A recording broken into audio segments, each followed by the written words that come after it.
Well, right here at the corner of Westnedge and Millam, have the new Raising Cane's chicken going in right there. I'm going to talk about some food here in just a momento.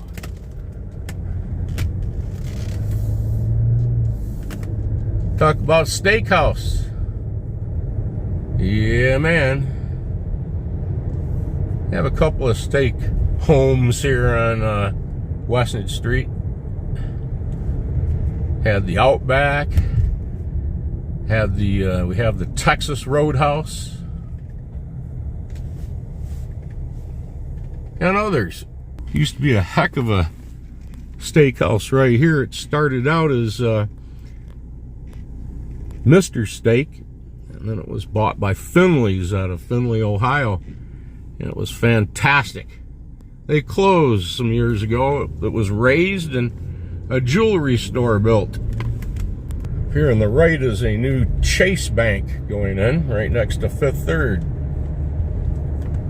Okay, folks, this is the site, many years, of Logan's Roadhouse. They recently closed, and the site property here is for sale. Logan's Roadhouse. We also had a couple of others here that were in the neighborhood just south of here back in the day. Pretty nice places, family restaurants, steakhouses, buffets, and so forth. And they too closed about 20 years ago, both those places. And anyways, we still have a couple of steakhouses left here in Kalamazoo. But I'm going to talk about the very first one and show you some still photos here I will edit in of the very first steakhouse I'd ever been to in my life. And boy, did my father pick a good one for me. I'll be right back. Well, one of the areas of endeavor that my father had in his business, our family business, is sold offset printing presses, letter press equipment, binder equipment, and all the supplies and parts and service go along with all that. Everything from little offset duplicator presses up to very large multicolor Heidelbergs and so forth. Well, when my father would buy an old letter press shop, they would have a whole bunch of lead, and we would separate that lead, the lead type, into barrels, and when we had enough, we would load up our large rigging truck and he'd drive it over to Chicago and sell it to the Chicago Type Foundry.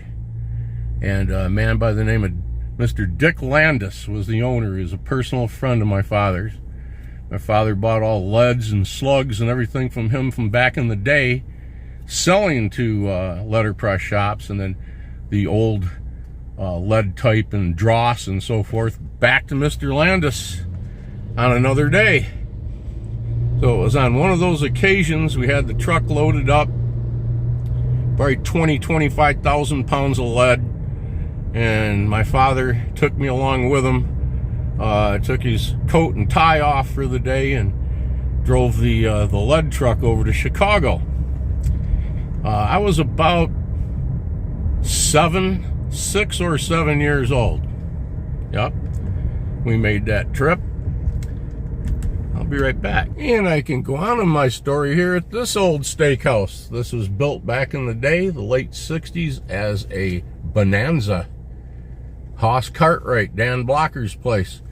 And then it morphed into a Pondo, a Ponderosa, until they closed all those, and now it's a professional building.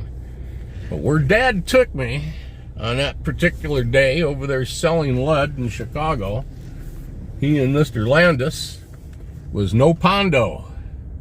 It was no bonanza. It was a bonanza for me. I'd never had steak. But we went out to dinner that evening, out to the Union Stockyards, just west of downtown Chicago area, dating back to 1865. Those huge stockyards you'll see in the black and white stills I will include here. Quite a place. Upton Sinclair wrote The Jungle about the the meat packing industry in the Chicagoland area during the day. Armour and Swift, two huge, to this day, meat packers, and so forth. They pretty much made up the buyers and the slaughterhouses right there at the stockyards. You'll see pictures of that too. So, all these buyers coming and going from all over the United States and other places buying the livestock there. They needed to be a big hotel. And so the International Hotel was built there, the Stockyard Inn they called it, at the Union Stockyards. Not only did they have fine rooms, but you could buy Stetsons there. You could buy cowboy boots there and leather goods. You could also go have a steak in the sirloin room. And that's where we went that night. And I'll tell you about that here in just a second. Well, I can't talk about sirloin without showing you where the Outback used to be. Started as a Elias Big Boy here in town. A couple of decades, and then it morphed into the Outback Steakhouse. A couple of decades, and they left town, and now it's the Tangy Crab. Yep. But the sirloin room, you will see some photos I've included, was quite the place. They had waiters. I'd never seen a waiter before. There's always waitresses. What do you have, honey? Piece of pie? Homemade. All right. You bet. These were waiters.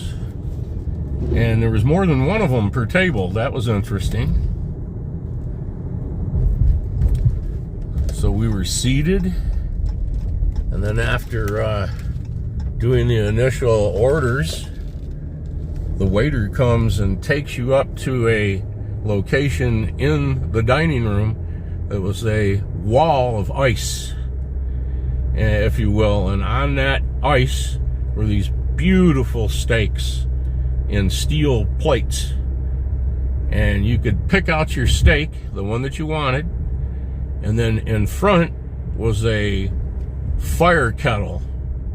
Not just embers, but burning flame. And there were all these branding irons sitting there in the fire.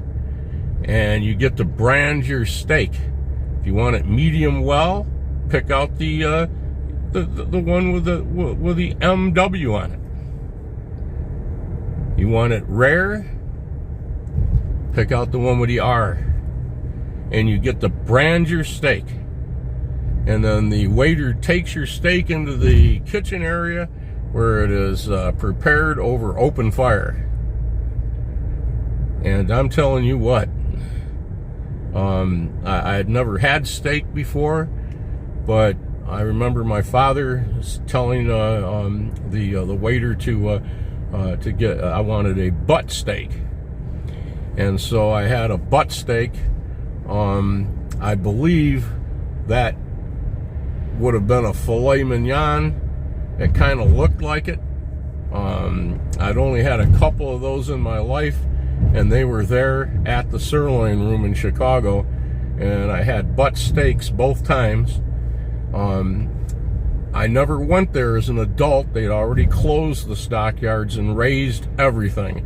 Where that Stockyard Inn was in the sirloin room and everything around it is gone except for the old entrance that you'll see pictures, my stills, the stone entryway leading into the stockyards.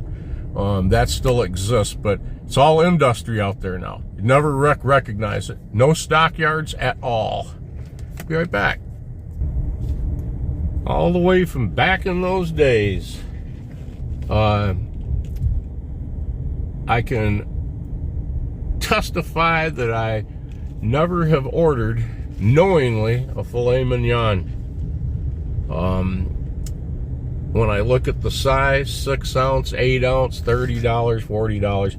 Nope. I'll have the 28 ounce porterhouse for $29. and all the fixings to go along with it.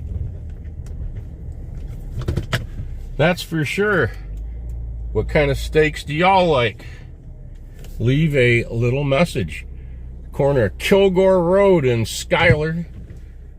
Kilgore, wasn't that the guy that Duvall played in Apocalypse Now?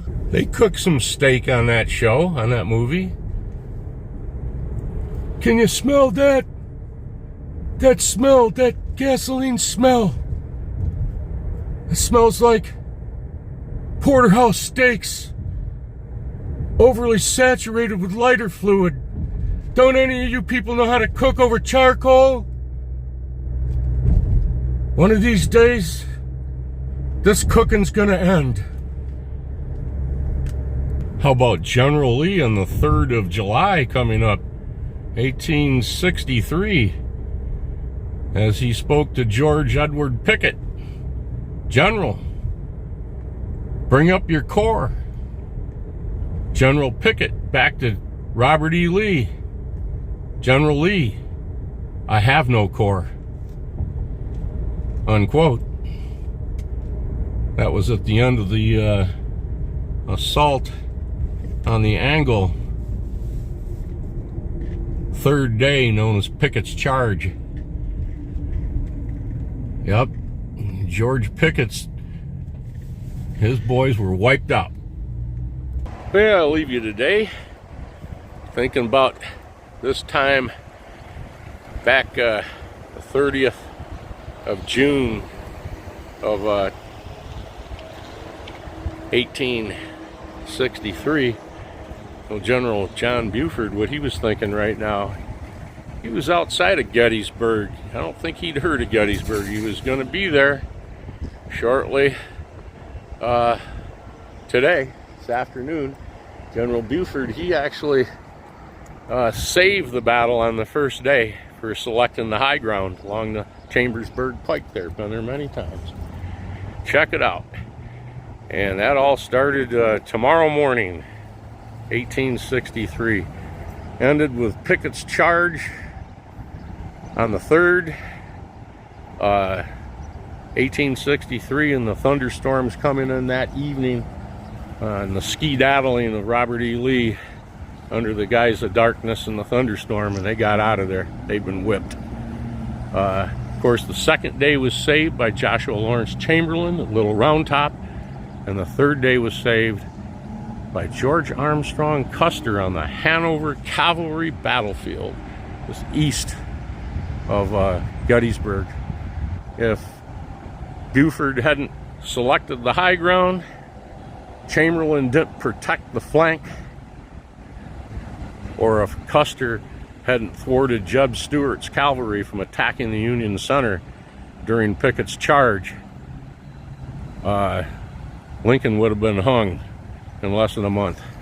All right, thanks again coming along here with me. A little history lesson later on about steakhouses, and that yummy one, very, very yummy, I guess is the word. Better than that, fabulous, the sirloin room. All gone except for the memories. Okay, we'll see you in the next one. There's fireworks being sold out there. All right, thanks for subscribing, putting up with my channel. Appreciate it. See you in the next one.